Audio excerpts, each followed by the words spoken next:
kita dalam nama Tuhan yang mendirikan langit dan bumi.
dalam nama Bapa dan Putera dan Roh Kudus. Amin. Semoga kasih karunia, rahmat dan damai sejahtera dari Allah Bapa dan dari Putranya Tuhan kita Yesus Kristus beserta kita. Sekarang dan selama-lamanya. Adres dan saudara-saudari, saudara-saudara terkasih dalam Tuhan, kita pasti memiliki zona nyaman kita masing-masing. Zona nyaman sering menjadi tujuan hidup banyak orang. Namun ada kalanya seseorang ditantang untuk berani keluar dari zona nyamannya. Hal ini akan kita dengarkan juga dalam bacaan pertama dan dalam bacaan Injil, yang mana pada bacaan pertama diceritakan tentang kisah panggilan Abraham yang diminta Allah untuk meninggalkan zona nyamannya, pergi meninggalkan keluarga dan negerinya ke tempat yang ditunjukkan Tuhan. Pada bacaan Injil juga kita akan mendengarkan tentang kisah Yesus yang mau supaya para muridnya tidak terlena akan kenikmatan hidup.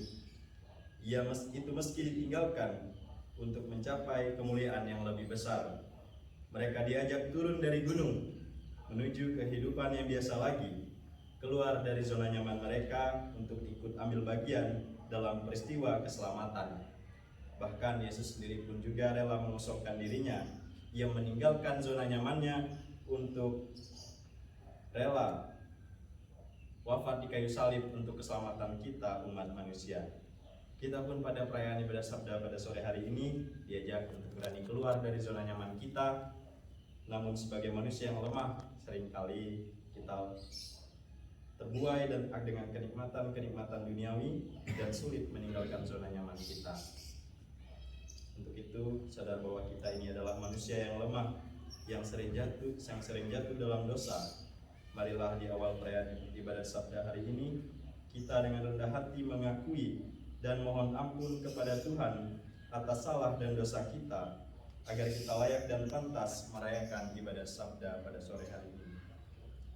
Marilah kita hening sejenak.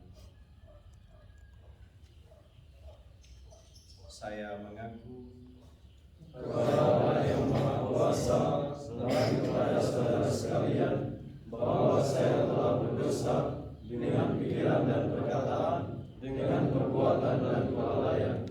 Saya berdosa, saya sungguh berdosa. Oleh sebab itu saya mohon kepada Santa Perawan Maria, kepada para malaikat dan orang kudus, dan kepada saudara sekalian, supaya mendoakan saya kepada Allah Tuhan kita. Semoga Allah yang Maha Kuasa mengasihani kita, mengampuni dosa kita, dan menghantar kita ke hidup yang kekal. Amin. marilah kita berdoa. Allah Bapa yang Maha Mulia, Engkau telah memaklumkan kepada kami bahwa Yesus Kristus adalah Putramu yang terkasih. Ajarilah kami untuk selalu mendengarkan dan melaksanakan sabdanya, dan berilah kami pengertian akan misteri sengsara, wafat dan kebangkitannya demi keselamatan kami. sebab dialah Tuhan kami yang bersama dengan Dikau dalam persatuan Roh Kudus, hidup dan berkuasa Allah sepanjang segala masa. Amin.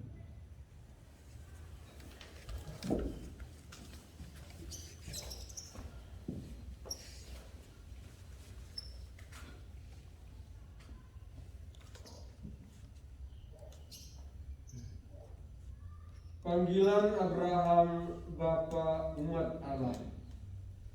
Pembacaan dari kitab Kejadian. Di negeri Haram, Tuhan bersabda kepada Abraham, "Tinggalkanlah negerimu, sanak saudaramu, dan rumah bapamu ini, dan pergilah ke negeri yang akan kutunjukkan kepadamu. Aku akan membuat engkau menjadi bangsa yang besar dan memberkati engkau serta membuat namamu masyhur, dan engkau akan menjadi berkat. Aku akan memberkati orang-orang yang memberkati engkau dan akan mengutuk orang-orang yang mengutuk engkau. Dan segala kaum di muka bumi akan menerima berkat karena engkau. Maka berangkatlah Abram sesuai dengan sabda Tuhan." Demikianlah sabda Tuhan.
Dengarkanlah dia. Pujilah Kristus Tuhan, Raja mulia dan kekal. Inilah Injil Yesus Kristus menurut Matius. Dimuliakanlah Tuhan. Sekali peristiwa, Yesus membawa Petrus, Yakobus, dan Yohanes saudaranya, dan bersama-sama mereka ia naik ke sebuah gunung yang tinggi. Di situ mereka sendirian saja.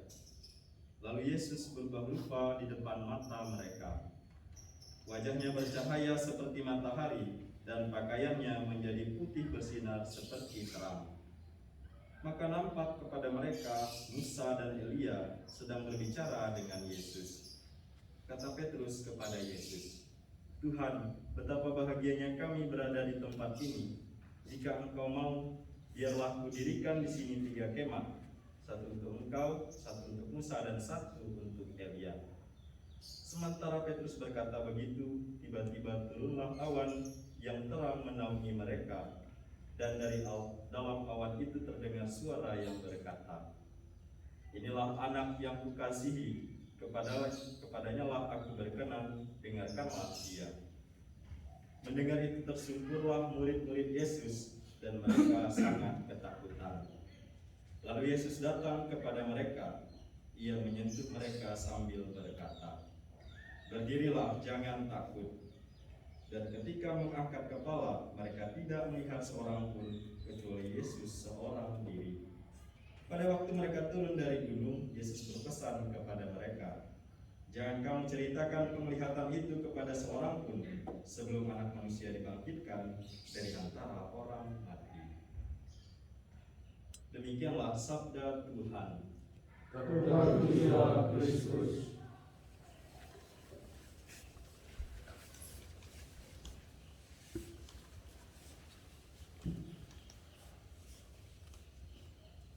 Pater dan saudara-saudara yang terkasih, musuh dari kemajuan adalah kenyamanan. Sebagian orang mungkin akan berkata, bukankah dalam hidup ini perlu merasakan kenyamanan? Pendapat ini tidak sepenuhnya salah, namun jika hanya semata-mata mengejar kenyamanan, maka kita dapat terjebak di dalam zona nyaman yang kita ciptakan sendiri.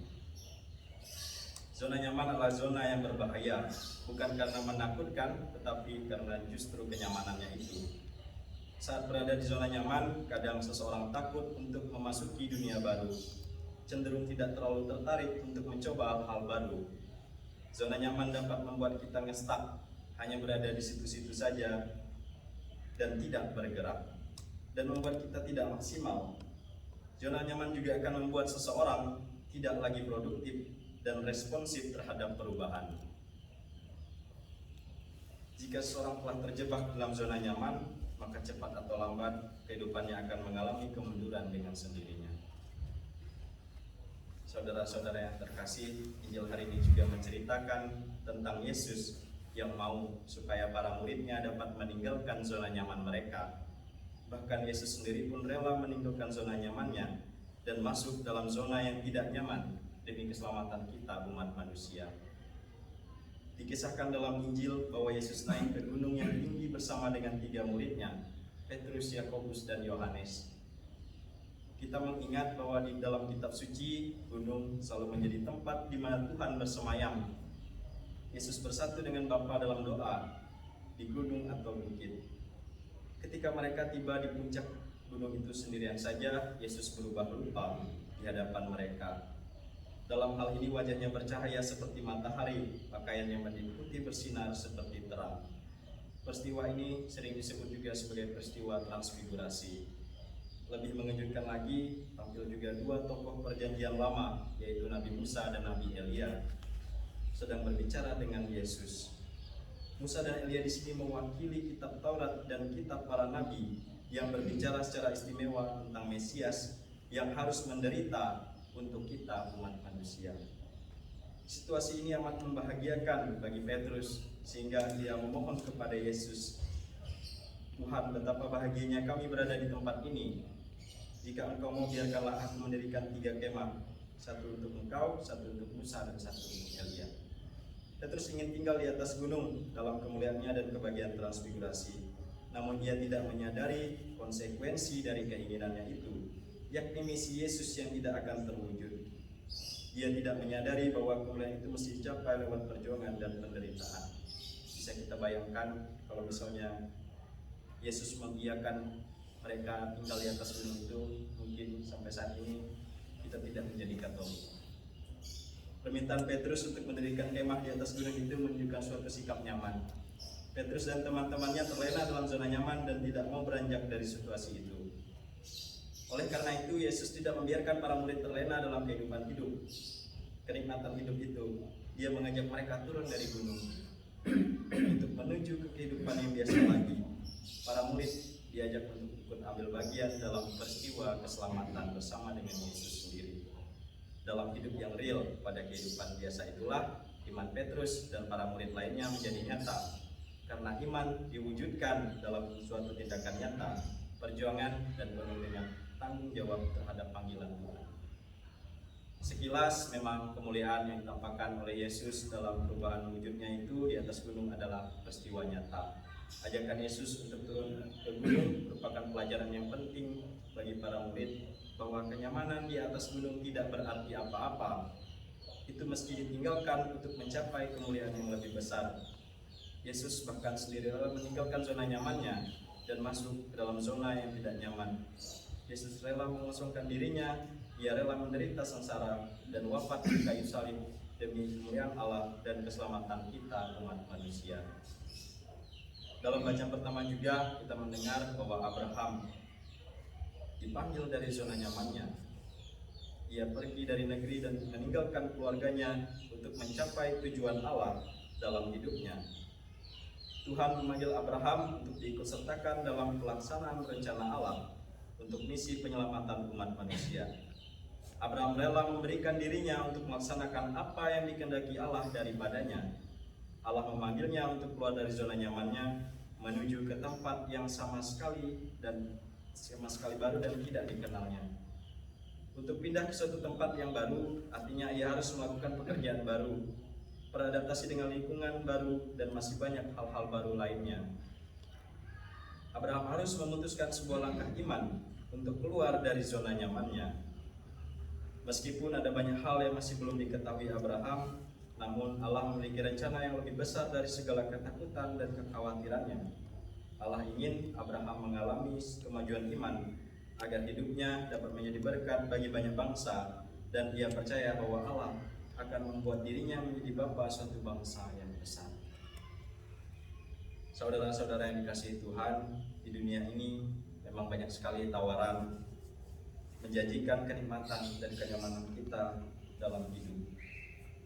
Perjalanan menuju rencana besar Tuhan dalam hidup kita tidaklah mudah dan penuh tantangan, apalagi bagi kita sebagai seorang calon iman. Hanya ada satu hal yang menjanjikan kebahagiaan, yaitu Tuhan sendiri. Tidak bisa dipungkiri bahwa kita ini adalah manusia lemah. Kita sulit untuk tinggal dalam Tuhan dan kadang terbuai dengan kenikmatan-kenikmatan duniawi. Oleh karena itu, dalam masa retret agung ini, Yesus hendak mengajarkan kepada kita untuk dapat meninggalkan kelekatan-kelekatan duniawi dan tinggal di dalam Dia. Kita harus berubah untuk berbuah. Kita diajak untuk mampu mengendalikan diri dari kenikmatan-kenikmatan duniawi. Kita harus meninggalkan zona nyaman dan masuk ke dalam sebuah area yang penuh tantangan dan ujian. Kemalasan kita untuk melangkah keluar dari zona nyaman akan membuat kita tidak pernah mencapai rencana Tuhan yang besar bagi hidup kita. Sekarang tergantung pribadi kita masing-masing lagi. Bernikah kita meninggalkan zona nyaman kita dengan segala kelekatan-kelekatan duniawi? Apakah kita siap mengalami penderitaan? Ataukah kita lebih memilih menikmati kenikmatan-kenikmatan duniawi yang hanya sementara di dunia ini? Berkat Tuhan menyertai kita. Amin.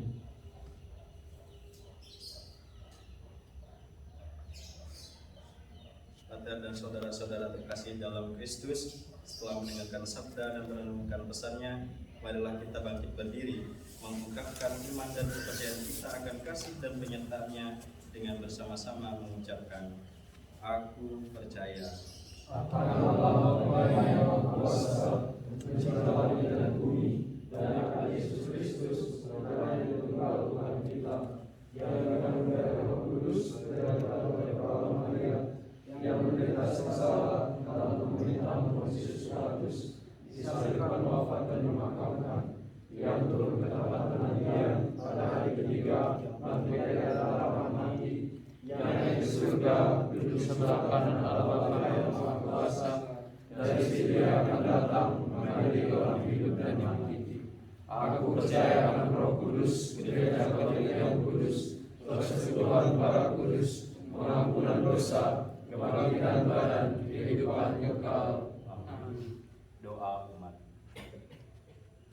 Dari dalam awan itu terdengarlah suatu yang berkata, Inilah anak yang kukasihi, kepadanya lah aku berkenan, dengarkanlah dia.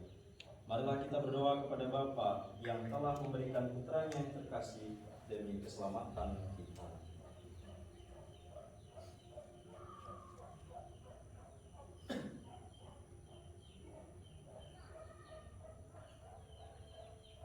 Bagi gereja Allah, ya Bapa, limpahkanlah berkat kepada umat-Mu agar semakin mampu mendengarkan sabda Putra-Mu Tuhan kami Yesus Kristus.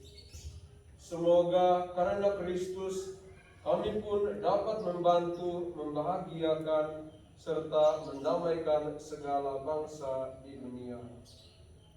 Marilah kita mohon.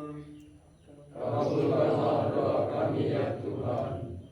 Bagi masyarakat kita, ya Bapa, terangilah masyarakat kami dengan sinar kemuliaan-Mu yang terpancar dari cinta kasih Kristus.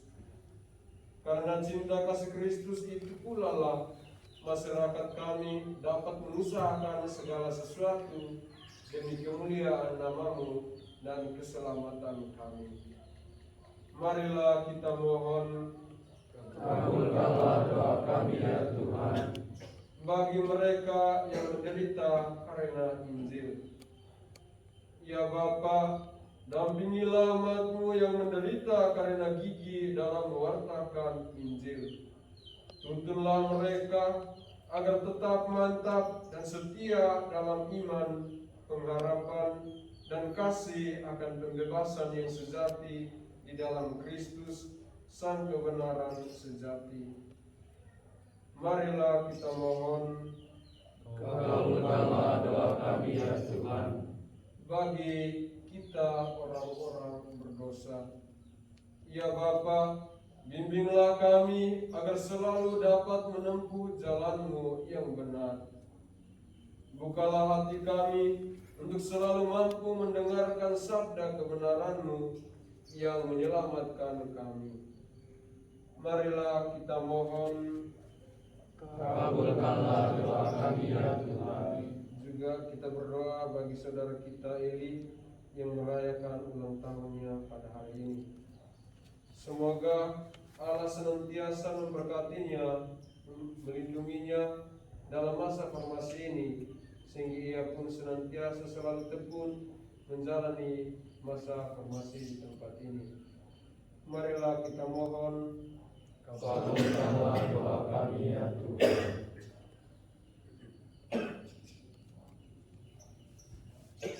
Setelah kita hening sejenak untuk menyampaikan doa dan permohonan pribadi kita masing-masing.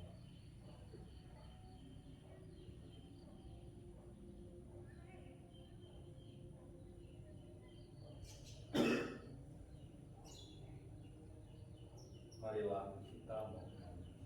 Kabulkanlah doa kami ya Tuhan. Allah Bapa kami, dengarkanlah doa-doa kami dan berikanlah selalu kekuatan belas kasih-Mu kepada mereka yang mengandalkan kebaikan hati-Mu, dalam nama Kristus Tuhan dan pengantara kami. Amin. Atas petunjuk penyelamat kita dan menurut ajaran Ilahi, maka beranilah kita berdoa. Bapa kami yang ada di surga, dimuliakanlah nama-Mu, datanglah kerajaan-Mu, jadilah kehendak-Mu di atas bumi seperti di dalam surga. Berilah kami rezeki pada hari ini, dan ampunilah kesalahan kami, seperti kami pun mengampuni yang bersalah kepada kami. Dan janganlah masukkan kami ke dalam pencobaan, tetapi bebaskanlah kami dari yang jahat.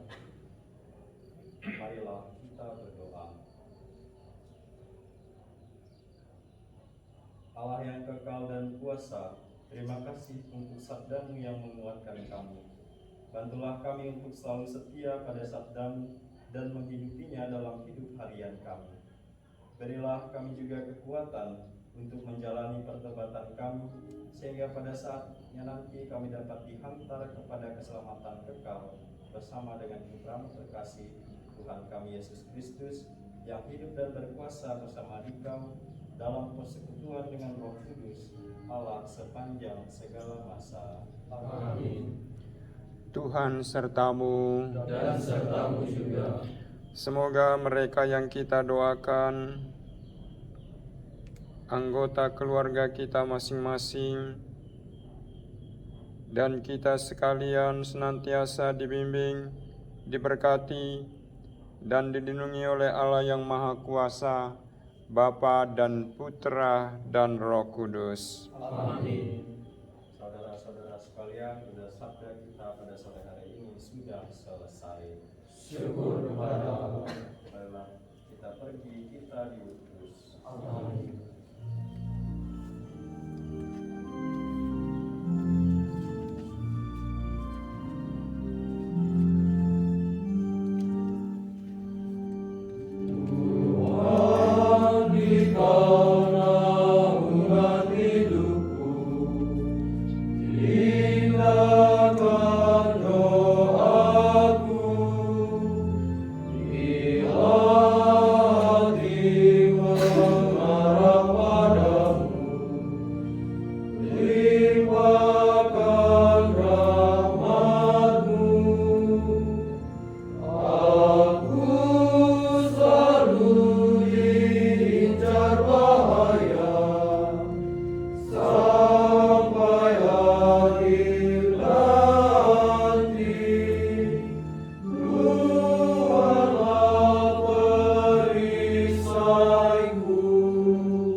Holy Mary, Mother of God, pray for us sinners, now and at the hour of our death. Amen. Behold the handmaid of the Lord. Be it unto me according to your word. Hail Mary, full of grace, the Lord is with you. Blessed are you among women, and blessed is the fruit of your womb, Jesus. Holy Mary, Mother of God, pray for us sinners, now and at the hour of our death. Amen. And the Word was made flesh. And dwelt among us. Hail Mary, full of grace, the Lord is with you. Blessed are you among women, and blessed is the fruit of your womb, Jesus. Holy Mary, Mother of God, pray for us sinners, now and at the hour of our death. Amen. Pray for us, O Holy Mother of God. That we may live the promises of Christ. Let us pray. All for we beseech, O Lord, you rest into our hearts, that we may make the nation of Christ your Son, was magnificent and beautiful. May his passion and cross be brought to the glory of his resurrection, through the same Christ our Lord. Amen.